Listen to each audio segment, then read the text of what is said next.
우리가 사울에 대한 부분을 살피면서 조금은 부정적인 면들이 나타나고 있지만, 이런 부정적인 면을 통해서 우리는 우리 안에 있는 죄성과 날마다의 영적인 싸움을 어떻게 해나가야 될 것인가에 대해서 다시금 잘 정돈할 수 있기를 바랍니다.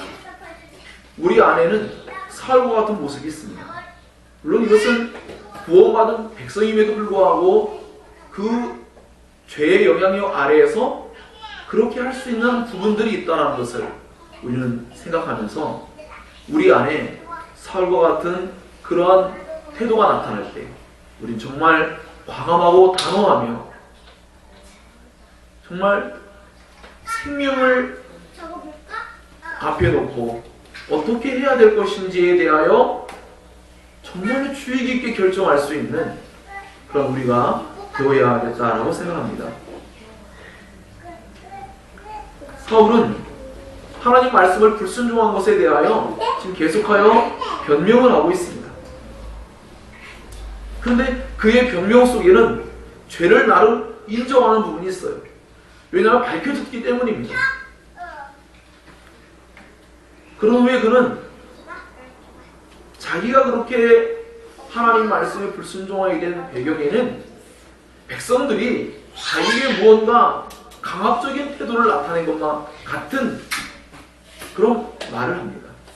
자기는 백성들을 두려워했다라고 말합니다. 그 자신에게 잘못이 있는 것을 그 책임을 전가하는 것이죠. 자기가 어쩔 수 없었다라는 겁니다. 자, 이런 일은 과거에도 있었습니다. 사무엘상 13장에 보면 블레셋과의 전쟁 가운데서 약속한 날에 사무엘은 오지 않고 백성들은 자신들에게 떠나가고 있고 블레셋은 엄청난 군대가 모집되어서 금방이라도 자신을 쳐서 죽일 것만 같은 그런 긴박하고 두려운 상황에 놓였을 때 그때도 여전히 사울은 그렇게 말했습니다. 우리도 어떠한 상황 속에서 하나님께서 순종의 삶이요 믿음의 삶을 살라고 우리에게 말씀하실 때 우리도 하나님 이런 일이 생겼습니다. 이렇게 생겨서 어쩔 수가 없었습니다. 저의 마음 아시죠? 저는 그러고 싶었지만 그럴 수가 없었습니다. 라고 할 때도 있죠. 근데 과연 믿음의 삶이라는 것은 그저 순탄하게만 하는 것일까요? 믿음의 삶이라는 것은 어떠한 커다란 위협과 시험과 유혹이 없이 자연스럽게 일어날 수 있는 것일까요? 성경은 그렇지 않다라고 말합니다.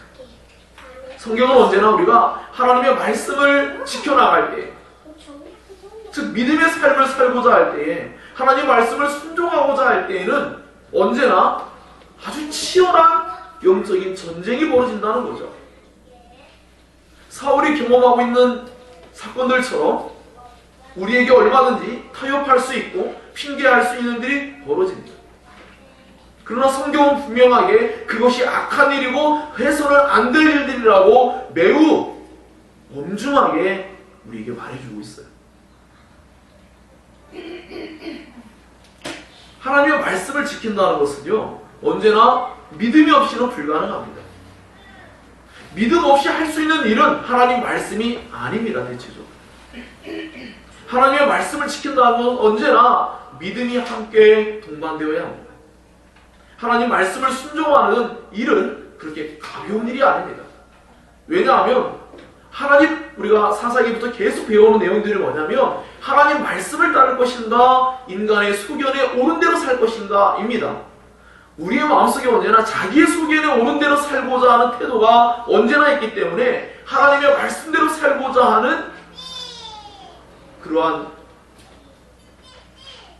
방식과 언제나 대립되고 충돌을 하게 되어 있습니다. 그런데 우리의 마음의 내면에서 우러나오는 소리, 그것을 듣게 될 때 우리는 믿음의 삶을 안 살고 있게 되고 안 살게 됩니다. 조금 아까 여러분이 찬송을 부를 때 1절을 제가 한 번 더 반복을 했습니다. 하나님 말씀이 생명의 말씀이라는 걸 우린 그 찬양을 정말 주변을 두리번거리면서 가볍게 부를 만큼 우린 그렇게 부르고 있습니다. 정말 하나님 말씀이 생명의 말씀이라는 인식이 우리에게 어느 정도인지를 본문을 통해서 우리가 정말 깊이 깨달아야 합니다. 생명이 오고 가는 문제가 말씀의 전파 속에 말씀을 들을 때에 일어나고 있다는 겁니다. 그리고 그 생명의 말씀은 우리의 길과 믿음, 그것을 가리켜 보여줍니다. 우리의 믿음이 어디 있느냐라고 할 때 사도 야고보는 말씀을 지킴 속에 있다고 분명히 말해주고 있어요. 하나님께서 우리에게 주는 믿음이라는 것은 하나의 관념이고 사변적인 것이 아니라 그것은 실제적인 겁니다. 하나님 자신이 실제적인 존재이시기 때문에 하나님 말씀을 지키는 자들에게 주어진 믿음이라는 것도 언제나 행동을 반드시 수반합니다. 이 뒷부분에 살펴보게 됐지만 사울은 하나님을 말씀뿐인 분으로 알아요. 그러나 하나님의 참된 백성들은 그 말씀을 통하여 우리를 만나주시는 하나님, 그 말씀을 통하여 신을 경험하고 그 말씀을 통하여 하나님의 전 존재를 경험합니다. 똑같은 말씀에도 어떠한 사람들에게는 그 말씀이 그저 말씀뿐인, 존재하지 않은 것만 같고 살아계시지 않는 것만 같은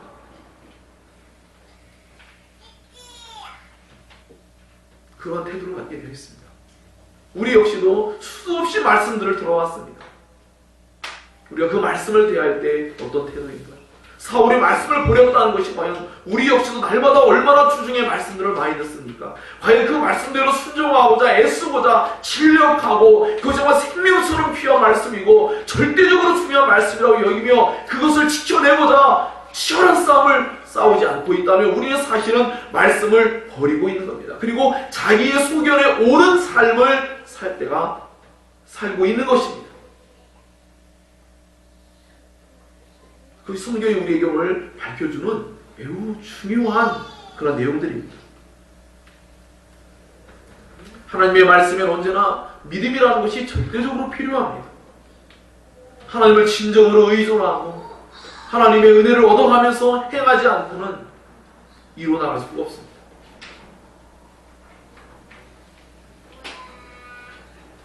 그러므로 우리는 하나님 앞에 언제나 겸손하게 하나님 믿음을 주시고 은혜를 주셔서 주님의 말씀을 잘 순종할 수 있도록 도와달라고 언제나 겸손히 하나님을 의지하고 그렇게 따라야 하는 것이죠. 하나님의 말씀을 순종하려면 믿음이 진정으로 필요합니다. 사울은 자기의 죄를 인정하긴 했지만 그는 사실 회개하지 않습니다. 어떤 면에서는 회개하지 못하는 거라고도 볼 수 있어요. 조금 아까 저희가 식사하면서 했던 어떤 이야기들이 있어요.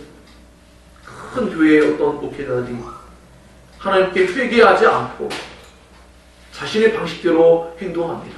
그들은 여전히 사울 왕과 같습니다. 자신의 죄를 인정하면 그 자리를 더 놓아야 되고 죽을 것만 같은 것 같죠. 사울 왕이 경험하고 있는 것과 똑같은 일을 사실은 우리의 현재 가운데도 수많은 사람들이 경험하고 있습니다. 우리 역시도 그렇습니다. 그럴 때 우리는 타협하고 우린 그럴 때 하나님의 목소리를 청종하는 것보다는 우리 자신의 목소리를 듣고 더 나아가서 설사 내가 범죄하였을지라도 많은 사람들 앞에서 나의 위신을 세워주고 나의 명예를 깎는 일을 하지 말고 나와 함께 가서 많은 사람들 앞에 나의 백성들 앞에 나를 높여달라고 요청했던 사울과 같이 많은 성도들 앞에 많은 사람들 앞에서 내 자신이 그렇게 비참하고 부끄러운 모습이 되지 않도록 사람들 앞에 나아가 나를 높여달라는 것입니다. 정말로 두렵고 무서운 일이라고 생각됩니다. 마음이 완악해지고 회개하지 못하게 되는 것, 이게 얼마나 무서운 일입니까? 다윗과 사울의 차이는 회개함과 회개하지 아니함입니다. 가룟 유다와 베드로의 차이도 회개함과 회개하지 아니함입니다. 하나님의 백성들은 신기하고도 놀랍게 언제나 하나님의 말씀을 듣고 죄를 깨닫게 되면 돌이킨다는 것이에요. 그러나 하나님을 진정으로 참되게 올바르게 그분을 믿고 따르지 않은 사람들은 회개를 하지 않습니다. 회개를 하기보다는 오히려 하나님을 버리고 말씀을 버리는 쪽을 선택합니다. 그러나 여전히 종교적인 색채를 가지고 있습니다. 나와 함께 가서 나로 여호와께 경배하게 해달라고. 사울은 정말 하나님을 어떠한 분으로 알고 있을까요? 하나님의 말씀을 다 어기고 있으면서 하나님께 경배하는 것만큼은 빼놓지 않고 늘 이야기하고 있습니다. 그것은 이스라엘 백성들의 전체의 삶이 종교적인 삶의 틀에 있죠. 거기서 사울이 하나님께 경배하는 태도를 보이지 않는다면 많은 백성들 앞에서 그는 자신의 지지도를 잃어버릴 수도 있을 겁니다.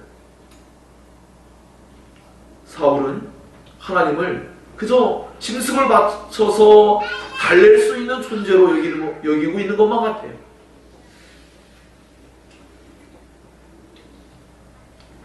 그는 어쩌면 하나님과 아버지와 아들의 관계와 같은 그런 관계가 맺어져 있지 않은 것만 같습니다.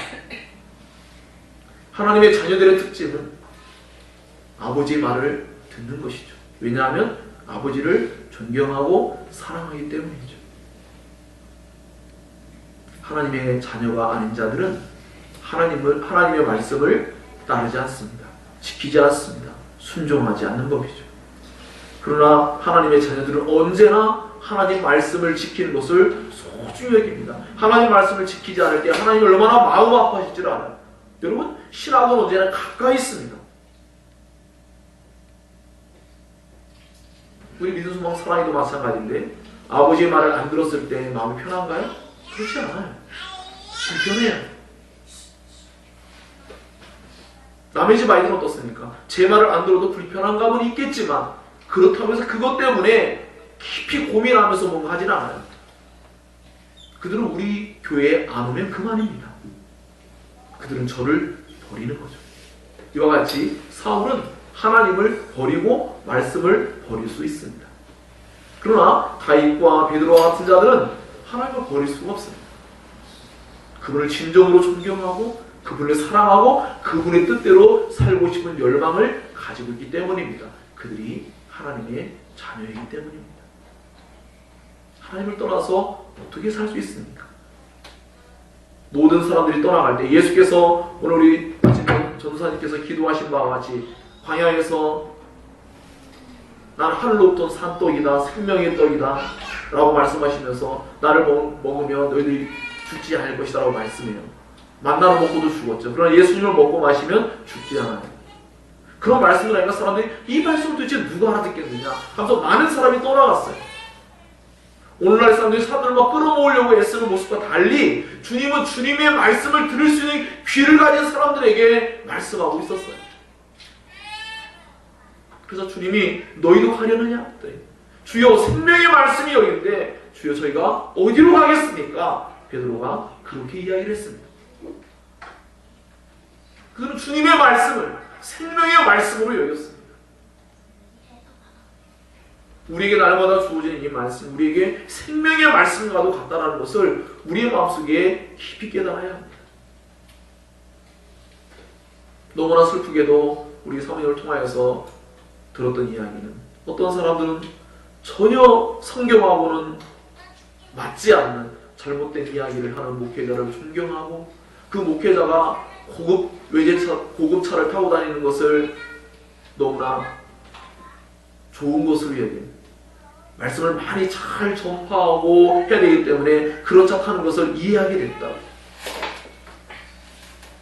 근데 그 교회 목사님은 제가 알고 있기로도 1000명 넘는 대형교회 목사님인데 전혀 성경적이지 않은 말씀을 전하는 분입니다. 너무나 마음이 아팠습니다.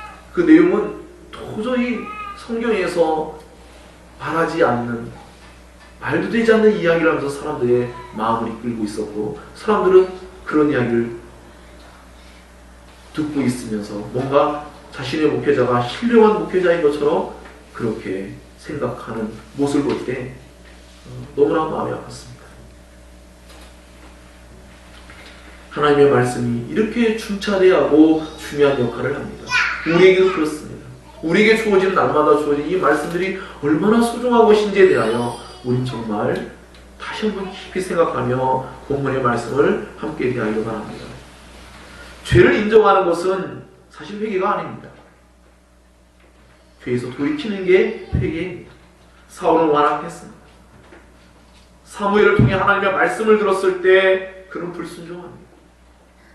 하나님의 말씀을 지금 직접 듣고 있는데도 불구하고 그 말씀을 불순종하고 그 말씀을 버리고 있습니다. 얼마나 놀랍고 엄청난 이런 일들 아닙니까?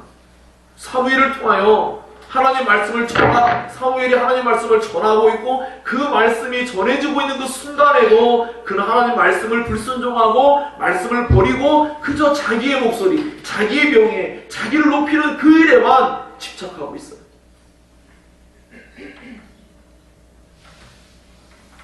마음이 완악해진 것을 알 수 있는 중대한 표징 중에 하나가 뭐냐면 하나님 말씀을 어떻게 대하느냐입니다. 여러분들이 하나님의 말씀을 듣고 떠는 자들이 되어야 합니다. 이 두려움은 경건한 두려움입니다. 칼빈이 기독교에서 말한 바와 같이 참된 믿음의 사람들, 참된 신자들 안에는 경건한 두려움이 있습니다. 하나님을 경외하는 진정한 경건한 두려움이 있습니다. 그것으로 말미암아 하나님께 더 가까이 나가고 하나님의 뜻대로 살려고 하는 거룩한 열망이 그 마음 안에서 발생합니다. 우리가 하나님 말씀을 어떻게 대하고 있느냐, 어떻게 듣고 있느냐, 그것이 우리의 마음이 완악해져 있는지에 대해서 자신의 목소리에 귀를 기울인 삶인지 하나님 목소리에 귀를 기울인 삶인지를 알 수 있는 것이죠. 사울왕 이와 같이 하나님 말씀을 버리는데 하나님 말씀을 버린다는 것은 하나님을 버림입니다. 말씀을 버리면 자신이 생각한 순종을 하게 됩니다. 사울이 순종을 했다고 자꾸 이야기를 합니다. 난 목소리를 들었어요. 자기 소견에 옳은 대로, 즉 하나님 말씀을 버리게 되면요, 자기 소견에 옳은 대로 말씀을 가감해가지고 자기 나름의 착각에 빠져서 순종을 하고 있다고, 제가 올바르게 살고 있다라고 착각하게 되어 있습니다. 정말 무서운 일인 것 같습니다. 하나님 말씀을 버리게 되면 언제나 인간은 자기의 마음의 내면 안에서 우러나오는 자신을 위하는, 자신을 높이는 그러한 목소리를 따르는 태도가 나타납니다. 그러고서는 하나님께 순종을 했다. 물론 사실 사울의 마음에는 자기가 범죄한 걸 인정한 바와 같이 사실은 자기 안에 잘못인 것도 알고 있어요.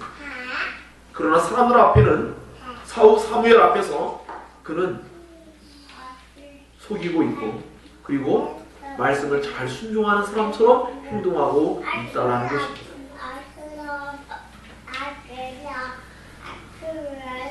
그러므로 순종조차 하나님의 말씀이 기준되지 않고 자신의 기준이 된다는 것. 하나님 말씀을 버리게 되면 우리가 날마다의 삶 가운데 하나님 말씀을 생명의 말씀처럼 여기고 붙들며 살지 않으면 우리는 어느샌가 자기 기준에 맞는 말씀을 가지고 삽니다. 말씀을 변기하는 겁니다. 그러므로 우리는 매주 듣는 하나님의 말씀을 듣고도 흘러 떠내려 보내는 그러한 태도가 얼마나 잘못된지를 알아야 됩니다. 그럴 때마다 우리의 마음은 완고해집니다. 그럴 때마다 우리는 거짓과 착각에 빠질 수 있는 그런 상황에 놓이게 됩니다. 결국 진정으로 믿음의 삶을 살아야 되고 순종의 삶을 살아야 되는 그때에 우리는 순종할 수가 없게 됩니다. 그때 우리는 사울과 똑같은 말을 하게 됩니다. 백성들이 너무나 위압적인 태도를 나타내서 내가 그들을 두려워하고 그들에게서 자기 자신이 뭔가 해로움을 받을까 어쩔 수 없었다. 우리 역시도 하나님 저희와 덕을 아시죠? 어쩔 수 없었어요.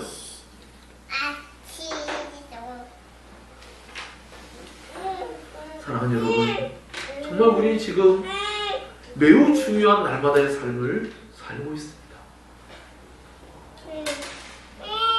그러므로 우리는 어떻게 해서든지 하나님 말씀을 지키려고 애를 써야 됩니다. 여러분 스스로 한번 돌아보세요. 저 자신도 솔직히 고백하면 일주일의 삶을 살아갈 때 그 말씀을 날마다 묵상하며 그 말씀을 지키겠다고 그 말씀을 가지고 날마다의 삶 가운데 적용하며 전쟁을 치는 일에 매진하고 있었냐라고 할 때 그러지 못한 것 같아요. 여러분도 스스로 생각해 보세요. 하나님 말씀을 듣고 그 말씀대로 살고자 진력하며 싸우는 삶을 어떻게 살고 있는지에 대해서 한번 깊이 생각해야 합니다.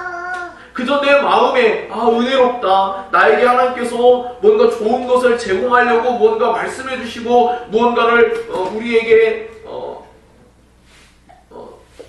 제공해 주시고 그런 것들에서 귀가 열려서 잘 듣는데 하나님의 약속의 말씀을 지키지 않음에 대한 그 잘못, 그런 것들에 대해서 우리가 깊이 생각하지 못한다면 우리는 여전히 날마다 하나님의 말씀을 흘러 떠내려보내고 하나님의 말씀을 버린 것이 됩니다.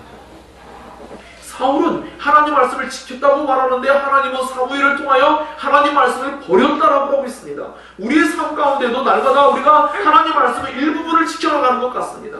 하지만 우리는 알고 보면 하나님 말씀을 버리고 있다라고 성경은 그렇게 정의한 것과 다름없다라는 것을 깨닫고 우리 정말로 사태의 심각성을 깨달아야 하는 것이죠.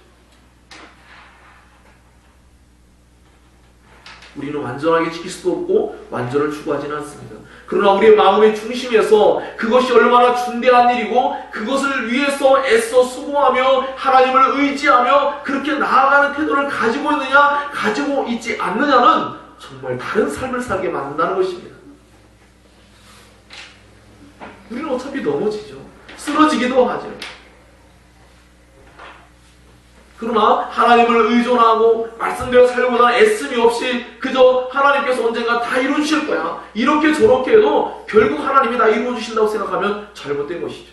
잘못된 교리를 전하고 잘못된 걸 전파하는 사람들, 그들 가운데 하나님 자기 백성을 보호하시고 은혜 가운데 인도하시는 일이 실제로 벌어지기도 합니다. 그러나 그것은 일반적이지 않은 겁니다.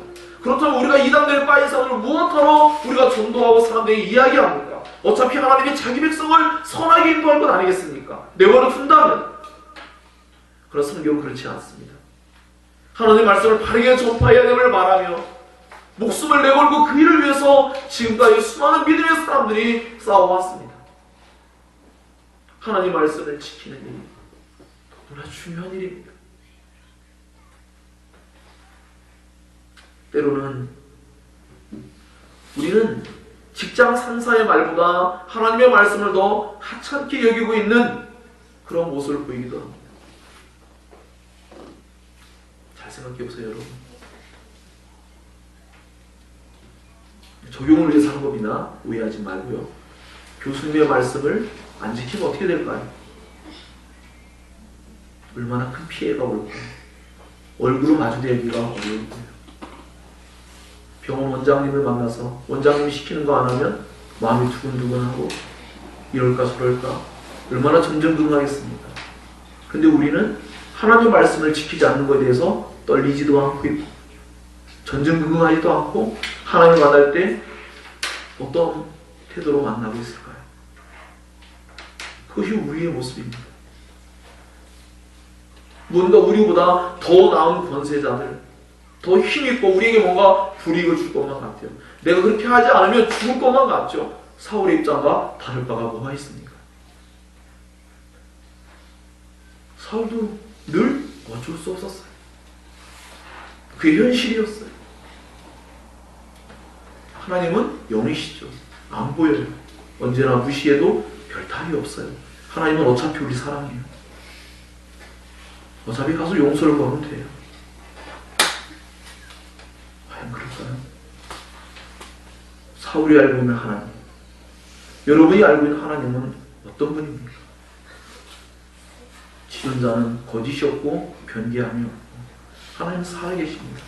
하나님은 살리기도 하고 죽이기도 하십니다.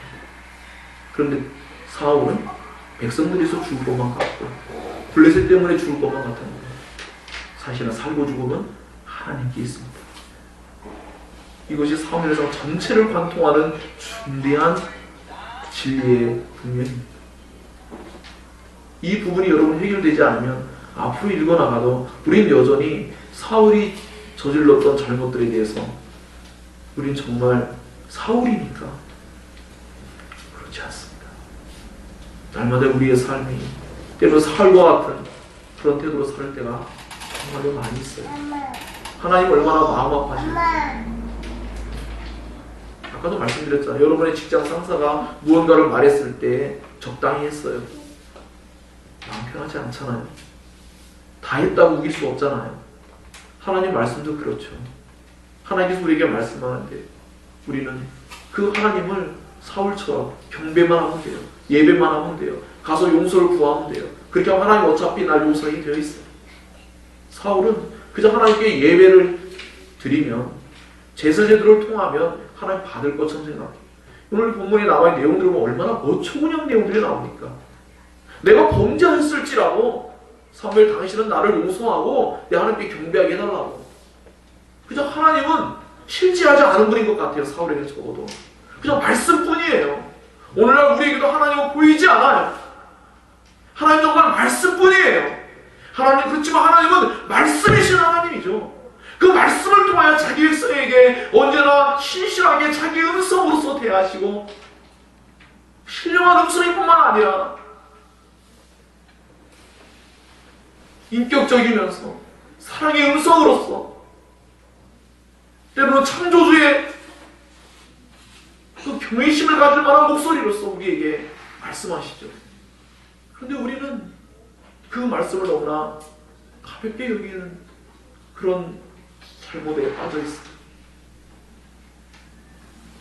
그리고는 우리는 일주일에 몇 번씩 이렇게 함께 모여서 예배하면 하나님은 또 그렇게 무마해 주시고 그럴 거야. 예, 물론 하나님은 우리를 언제나 사랑하시고 용서하십니다. 하지만 여러분이 정말 하나님의 자녀고 여러분이 정말 하나님을 존중히 여긴다면 그분의 말씀을 따르는 것을 정말 소원하게 될 겁니다. 그것이 행복이 될 겁니다. 그것이 기쁨이 될 것입니다. 그렇게 하지 않으면 불편한 거죠. 그분의 말씀을 따르지 않고 어떻게 행복합니까? 자녀가 부모의 말을 듣지 않고 그 자녀가 가정 내에서 행복하게 살 수 있습니까? 그렇지 않아요. 물론 부모는 자식을 사랑하죠, 여전히. 하지만 얼마나 속상하고 뒤에 부분에 나오지만 하나님께서 사울의 왕성을 후회하신다고.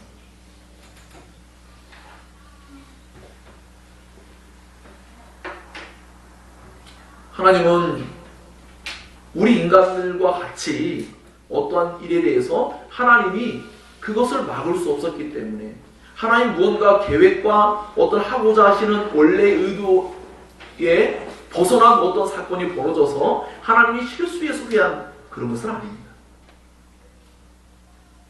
우리의 입장에서 표현할 때 하나님께서 너무나 마음 아파하게 표현하는 거죠. 왜 하나님이 그래야 합니까? 거룩하고 전능하신 그 성삼위로 존재하시는 그 하나님께서 왜 인간 하나 때문에 하나님의 마음을 아파해야 합니까? 그럴 이유가 전혀 없어요. 그럼에도 불구하고 하나님은 그 사울 왕사면서 후회하면서 아파하시는 마음을 표현하고 있죠. 우리와 관계를 가지고 있고 우리를 사랑하시기 때문이죠.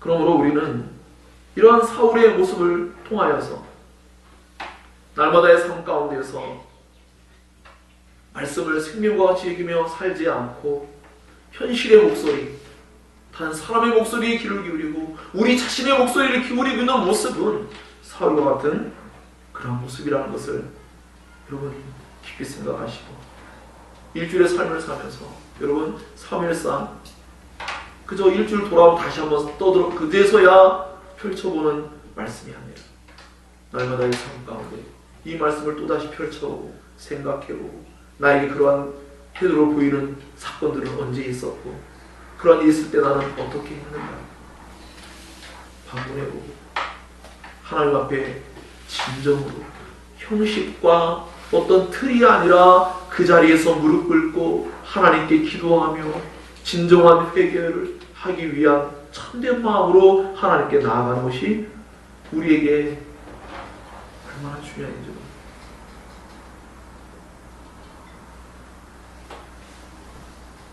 하나님 말씀과 동떨어진 삶을 사는 것은 뒤에 나오겠지만 사무엘이 사울을 죽는 날까지 보지 않습니다. 물론 19장 가면 라마나에서 또 만나긴 하지만 적어도 사무엘의 입장에서 스스로 먼저 자의적으로 만나려고 하진 않아요. 슬퍼합니다.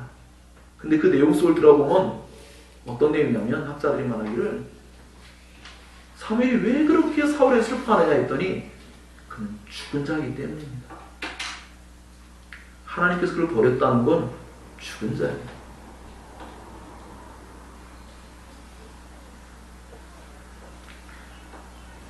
사랑하는 여러분, 정말 우리는 지금 너무나 중대한 말씀을 대하고 있습니다. 하나님의 말씀을 버리는 일들에 대해서 우리는 너무도 아무렇지도 않게 살아가는 일에 우리는 너무나 익숙해져 있습니다. 저 역시도 그랬습니다. 사랑하는 여러분, 오늘 이 말씀이 저와 여러분에게 하나님의 말씀을 신중한 가치와 소중함으로 그렇게 대할 수 있도록 여러분, 하나님은 안 보이십니다. 하나님을 만나야 하고 하나님 우리와 소통해야 됩니다. 무엇을 통해서? 말씀을 통해서입니다. 그 말씀을 버리고 그 말씀을 하찮게 여기고 가볍게 여기면 곧 하나님을 그렇게 여기고 있는 것입니다. 우리가 그렇게 살 때가 많습니다. 우리가 그리고 전에 마가복음 살피면서 제자들이 헬라어적인 어법이 뭐라고요? 모든 제자들이 예수님을 버리고 도망갔다. 다 그랬어요. 말씀을 버린 그것은 제자들이 예수님을 버린 것 같은 그런 슬픈 일입니다. 여러분에게 주어지는 그런 말씀들 늘 깊이 생각하고 하나님 그분이 어떠한 분인지 날마다 묵상하고 그 하나님이 여러분과 인격적으로 만나기를 원하시고 그 제사는 도구에 불과합니다. 하나님 여러분 자신을 원하시는 거죠. 하나님 우리 자신을 원하지 그 짐승을 원하는 거 아닙니다. 그리고 하나님은 자신의 말씀을 지킴을 통하여 자신을 사랑하는 것을 확인하기를 원하십니다. 우리 역시도 그렇지 않습니까? 우리 아이들이 내 말을 잘 들을 때 이 아이들이 나를 존중하는구나, 나를 사랑하는구나 느끼는 거죠. 사랑하는 여러분, 이와 같이 사울 왕이 말씀을 버린 것, 이 일의 중대함이 무엇입니까? 사울이 사무엘을 붙잡고 여호와 하나님께 경배하게 해달라고 하면서 요청할 때에 사무엘이 뭐라고 했습니까? 왕이 여호와의 말씀을 버렸기 때문에 하나님께서도 왕을 버렸습니다.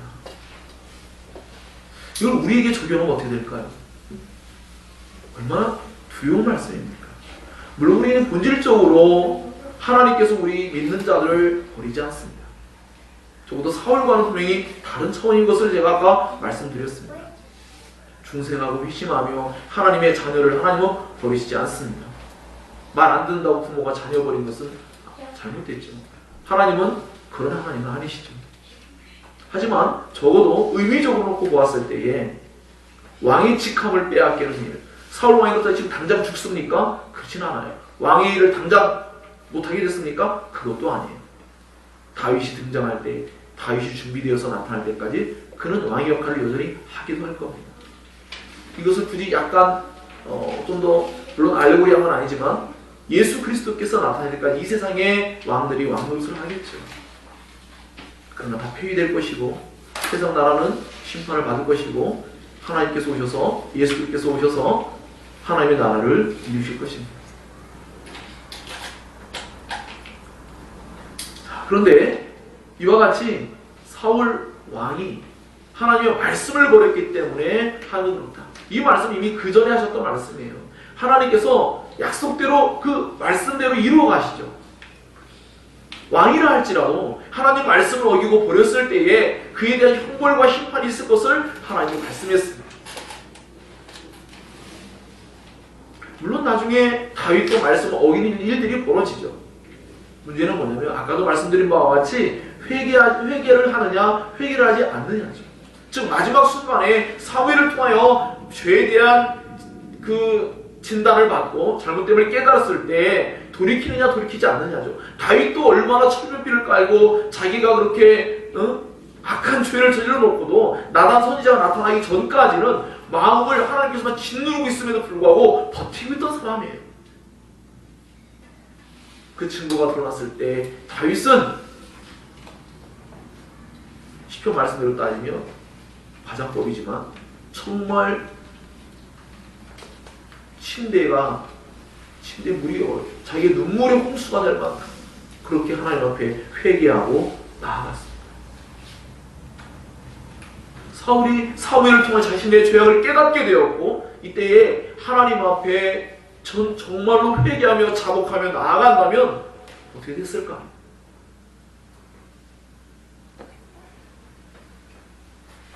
하나님의 말씀을 버리는 것은 하나님의 입장에서는 하나님께서 의도하신 왕의 역할을 도저히 감당할 수가 없는 거죠.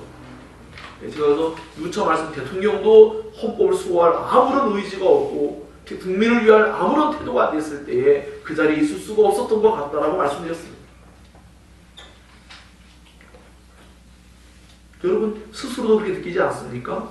만약에 그 군인의 입장이라면 명령을 내렸는데 순종하지 않아요. 지키지 않아요. 그럼 어떻게 됩니까? 전시상하이면 총살을 당해도 할 말이 없는 거죠. 그리스도의 좋은 군사는 자기 생활에 얽매임이 없다라고 말했습니다. 하나님께서 말씀하신 바 그 의도를 전혀 이행할 수 없다면 아무 의미가 없지 않습니까? 그럴 때에 그는 오히려 하나님께 대적하는 자리로 나아갑니다.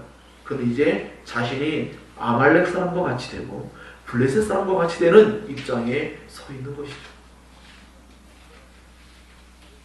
사울은 집착합니다. 그래서 사무엘이 함께 가지 못한다고 할 때 그의 옷을 잡아끌어서 찢어지기까지 그는 강하게 집착합니다. 그의 이런 집착은 하나님의 말씀을 거역하는 완고한 마음 때문에 나타나는 일들입니다. 하나님 말씀을 버리게 되면 인간이 완고해집니다. 완악해지고 집착하기 시작합니다. 하나님을 참되게 믿고 따른 사람들은 말씀을 버리지 않고 말씀을 순종하며 따르는 사람들은 하나님의 주권적인 부분을 알고 있기 때문에 그렇게 집착하지 않아요. 하나님께 내어 맡기고 그분의 뜻을 따르고 그분의 인도하심을 구하고 그분을 쫓아가요. 사울은 하나님의 목소리, 사무엘을 통해서 들려지는 하나님의 목소리를 그는 가볍게 여깁니다. 그는 하나님의 목소리를 거절하고 자신의 명예를 위한 완악한 자신의 목소리를 따르고 있습니다. 사울은 악한 죄로부터 돌이키지 않고 있습니다. 그는 죄에 대한 이유심보다는 어떻게 해서든지 왕의 자리를 지키고자 하는 마음, 하나님이 폐기한다고 해도 자기가 지키려고 하는 거예요. 왜? 하나님 과연 나를 어떻게 폐기할까? 그는 그다지 그렇게 걱정하지 않은 것만 같아요. 과연 사울 왕은 하나님에게서 왕위를 지켜낼 수 있을까요? 우리는 알고 있습니다. 지켜낼 수 없어요. 여러분, 하나님의 은혜 없이 하나님을 떠나서 여러분이 가지고 있는 그 모든 좋은 것들을 여러분이 지켜낼 수 있을까요? 지킬 수 없습니다. 제가 누차 말씀드리지만 한나의 기도 속에 하나님은 가난하게도 하고 부하게도 하시고 살리기도 하시고 죽이기도 하시고 하나님은 그 모든 것들을 언제나 이렇게 바꿀 수 있는 분이시죠. 하나님께 모든 것이 있습니다. 하나님의 목소리를 청종하지 않고 하나님 말씀을 따르지 않고 하나님을 사랑하지 않는다면 나머지 모든 것들은 거짓된 행복이고 거짓된 잘못된 것들이 되어서 우리에게 사실은 해로움을 가져드는 그런 역할들을 하게 되어 있습니다.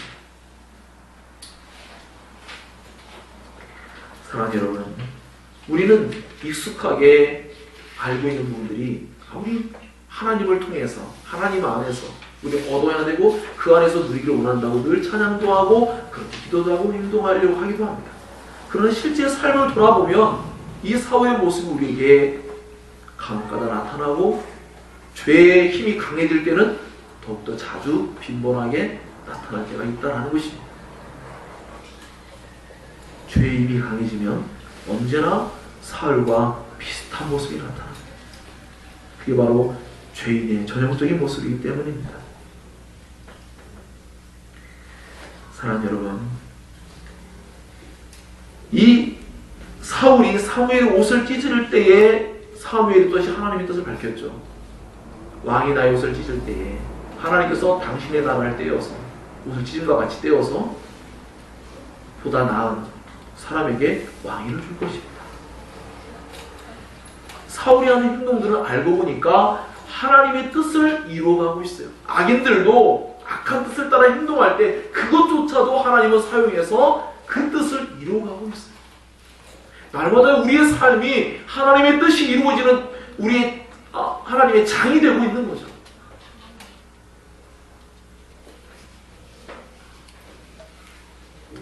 사울 왕보다 나은 왕은 누굴까요? 우린 다윗이라고 알고 있습니다. 다윗은 사울보다 나은 게 뭐가 있을까요? 의로워서일까요? 그렇지 않습니다. 의로운 것이 아니라 그는 하나님의 말씀을 청종합니다. 하나님의 말씀을 듣고 회개합니다. 이것이 중요합니다. 그는 사울보다 나은 게 똑같은 죄인이고 또 잘못도 저지르지만 그는 회개하며 하나님의 말씀을 듣고 회개하는 것이죠. 하나님의 말씀을 듣고 회개하는 일이 얼마나 중요합니까? 물론 이것은 근본적으로 하나님의 전적인 은혜로 말미암아 되어진 일들이죠. 하지만 성경은 또 한편으로 우리가 우리의 입장에서 하나님 앞에 어떻게 해야 될 것이냐라고 하는 문제를 가지고 우리에게 알려주는 부분들이 있습니다. 아버지의 입장이 있고 아들의 입장이 있겠죠. 아들이 아버지 입장만 생각한다면, 아들로서의 마땅히 해야 될 일을 하지 않는다면 문제가 되겠죠. 아버지의 마음을 잘 이해하면서 아버지의 말을 잘 순종해야 될 것이라고 생각합니다. 우리는 어떻습니까? 우리는 사울보다 나은 사람들입니까? 우리가 사울보다 나은 사람이라면 우리는 어떻게 행동할까요? 그것은 우리 역시도 죄인이고 우리 역시도 실수와 잘못을 할 수 있고 우리 역시도 때로는 완악해질 때가 있고 때로는 자기 목소리를 따르고 세상의 방식을 따르기도 하고 핑계를 대기도 하고 어쩔 수 없었다든지 그렇게 하기도 합니다. 중요한 것은 무엇이냐면 여러분이 하나님 말씀을 듣고 다시금 돌이키고 있냐는 것입니다. 회개가 너무나 중요한 것. 사울왕과 차이는 너무나 재밌게도 나중에 다윗이 사울이 미친 듯이 다윗을 죽이려고 찾아다닐 때 사울이 용변을 보려고 한 굴에 들어갔을 때 다윗이 사울의 옷자락을 좀 베었습니다. 그런데 다윗은 그것 때문에 마음이 아파해요. 하나님의 주권 안에 세워진 그 왕이라고 여기는 사울이 있기 때문이죠. 어떻습니까? 사울은 하나님의 주권 안에 세워진 선지자 사무엘의 옷을 찢었어요. 누구 떨림도 없고 하나님의 주권을 생각하며 괴로워하지도 않습니다. 그러나 다윗은 너무나 당연히 사울을 죽여도 될 것만 같이 여길 만한 사건이 벌어지고 있었죠. 다윗과 함께하는 그의 장수들이 기회가 왔습니다.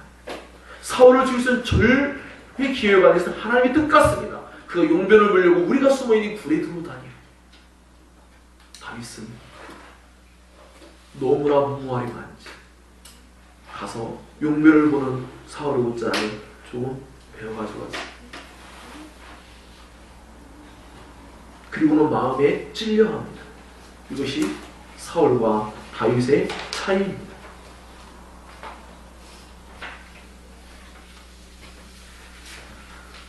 하나님의 말씀을 늘 듣고 마음에 찔려하고 왜요? 우리는 완벽하지 않기 때문에 늘 찔릴 수밖에 없는 거죠. 우리는 하나님이 우리를 사랑하신 것에 비해서 우리가 하나님을 사랑하면서 너무나 더없이 부족하기 때문에 우리는 찔리지 않을 수가 없는 거죠. 하나님의 주권적인 사랑과 그 은혜를 생각할 때 우리 그 은혜에 감격하며 기뻐하기도 해야 되지만 한편으로는 우리 자신이 그 하나님 앞에서의 부족함으로 인하여 우리 찔려할 수 있어야 하는 것이겠죠.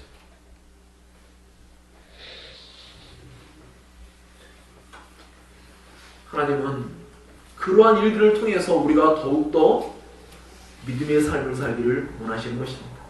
그저 가만히 있으면 하나님이 다 해주시면 믿음은 하나님께 있는 거겠죠.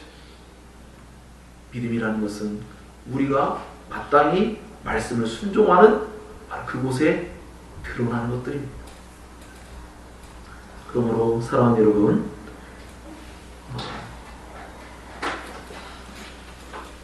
이 사울이 가지고 있는 마음의 자세, 태도, 우리가 하나님 앞에 율법주의적인 태도로, 율법주의적인 태도로 하나님 앞에 그저 예배 시간에 나와서 몇몇 행위를 하면 하나님께서 기쁘게 받을 것을 생각하는 것은 그다지 올바른 일이 아닙니다. 물론 예배 행위도 하나님 기쁘게 받으십니다. 예배 시간에 우리에게 회개하기를 원하시고, 예배 시간 더 가까이 친밀하게 만나주시고, 사랑을 깨닫게 하시고, 영원한 것들 우리에게 가르쳐 주시고, 많은 은혜를 베풀어주시죠. 하나님 우리의 삶 가운데서 하나님께 들은 이 말씀을 듣고 순종하기를 원하는 것입니다. 우리의 삶의 자리에 가서 아말렉을 쳐라. 블레셋과의 전쟁 가운데 나가서 하나님의 말씀을 따르기를 원하시는 것이죠. 그때 우리 믿음을 발휘해야 하고, 그때 우리는 하나님 말씀을 붙잡아야 합니다.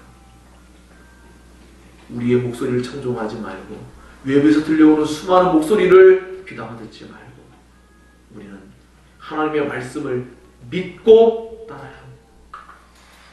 핑계할 수밖에 없는 어쩔 수 없는 상황들이 오고 마치 죽을 것만 같은 상황도 할지라도 우리 주님을 믿고 그 죽음으로 나아가야 합니다. 그때 주님이 우리를 살려주십니다.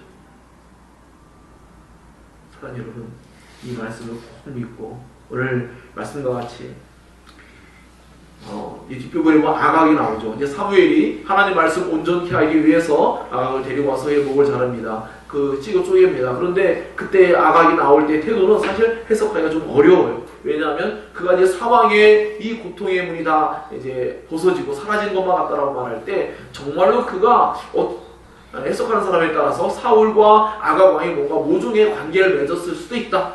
그래서 사울 왕이 아각 왕을 볼모로 잡아가지고 뭔가 이후에도 더 나은 무언가를 제공받기 위해서 한 행동일 수도 있다. 그래서 이제 다시 그가 나올 때에 이 약속대로 나를 이제 풀어주려나 보다 하고 나올 수 있는 것이고, 또 한편은 이제 내가 백성들과 함께 죽을 걸, 여태까지 고통스럽게 치욕스럽게 내가 포로로 잡혀왔는데 드디어 차라리 죽는 게 낫겠다, 이렇게 해석한 사람들도 있습니다. 하지만 중요한 것은 어떤 것이라고 명확히 알기는 어렵지만 사무엘이 아각을 죽임으로 말미암아 하나님의 뜻을 온전히 이뤄냈고, 이런 일들을 통해서 하나님께서는 자신의 뜻을 언제나 이뤄나갈 수 있다는 것을 보여주고 있습니다. 아까 말씀드린 바와 같이 이제 사무엘은 라마로 돌아가고 사울은 기브와 자기 집으로 돌아갑니다. 그리고 후반부에 매우 슬픔의 이야기를 표현되고 있죠. 첫 번째 왕이 폐위되는 일들 때문에 사무엘은 슬퍼하고 있고, 그래서 그는 괴로워하고 있고 하나님조차도 후회하신다는 표현을 사용하면서 마음 아파하고 계시는 모습을 우리에게 보여주고 있습니다. 사랑하는 여러분, 부디 오늘 이 말씀을 통하여서, 이 말씀의 핵심은 그겁니다. 제목을 이렇게 잡았죠. 여호와의 말씀을 버렸습니다.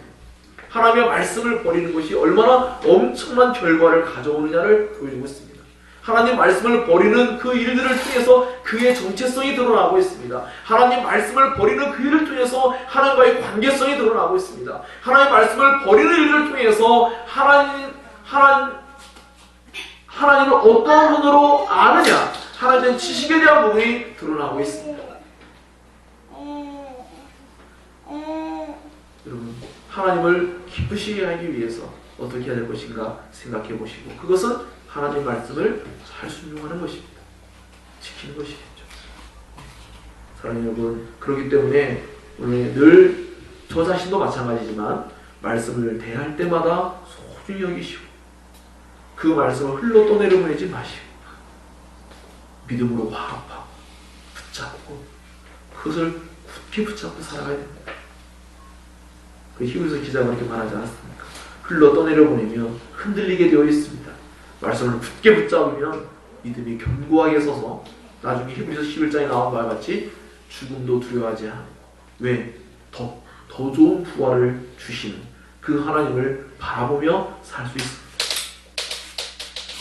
하나님의 말씀을 버리느냐 버리지 않느냐 너무나 중요합니다. 윤수왕 사랑이 예전부터 제가 그렇게 가르쳤습니다.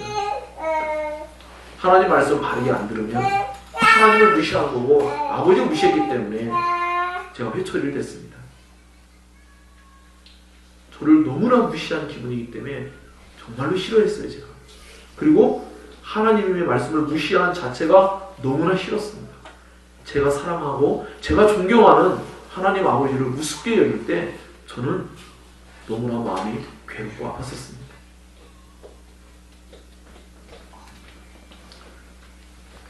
여러분의 자녀들이 하나님을 경외한 아이들로 커야 되고 하나님을 사랑하는 아이들로 커가야 되고 하나님의 목소리를 청중할 수 있는 아이들로 키워야 하고 그렇게 가르쳐야 합니다. 하나님을 기쁘시게 하기 위해서 하나님의 사람들로 키워가야 하고 우리 자신들도 그렇게 서야 합니다. 너무나 중요한 일입니다. 그래서 꼭 기억하시고 모두가 하나님의 말씀을 날마다 굳게 붙잡고 그 말씀을 붙잡고 그 말씀대로 살겠다고 애쓰며 경주하는 그 삶을 살아갈 때 때론 넘어져도 때론 지키지 못한다 할지라도 주님이 책망하는 것이 아니라 다시 힘을 주시고 용기를 주시고 주님이 함께 하십니다. 그러할 때에 말씀을 통한 하나님의 실존을 경험하게 됩니다. 그렇지 않으면 그저 말씀뿐인 하나님으로밖에 그저 생각하지 못하는 그러한 상황에 놓이게 될 것입니다. 살아계신 하나님을 말씀을 통해서 여러분의 삶 가운데서 영광스럽게 경험하기를 주의 이름으로 축원합니다. 기도하겠습니다.